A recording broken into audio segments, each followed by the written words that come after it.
You, the clip we just watched, watching it again, and I've seen it a couple of times before this, and it's just devastating. And watching him go, and he's just at the lowest point a human being can possibly be at that point, and plays it brilliantly. But was there a point when you wrote it, were there scenes you had to take out that were just too much, that you felt would be too much? Because this is full of tragedy, this story. It is full of tragedy, but it's also full of the amazing things that people do when they're faced with tragedy, whether it's their own or somebody else's. And that's something that I've realized more and more about the film.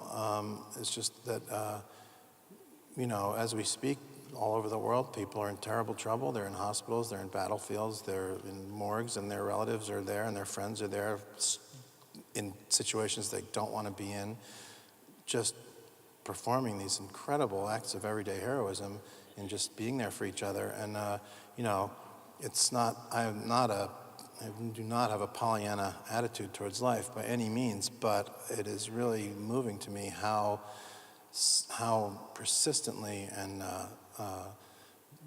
deeply people are devoted to each other when they get into trouble. I mean, when you just think about your life and anything that's gone wrong and who showed up for you and what times you had to show up for somebody, walk into a room you never wanted to be in, but you went in anyway. And that's one thing that really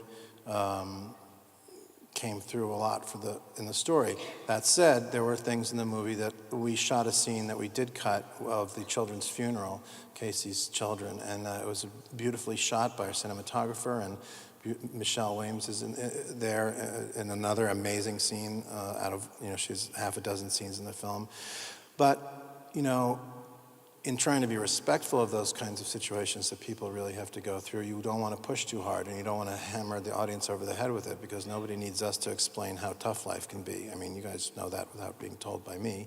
And so it was clear in the editing that this beautiful funeral scene was too much.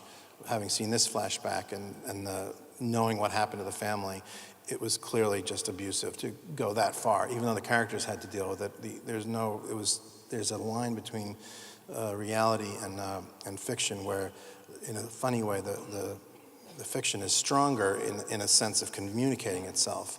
And it's just, I don't know, there's something about it that was too much for me, and we took it out.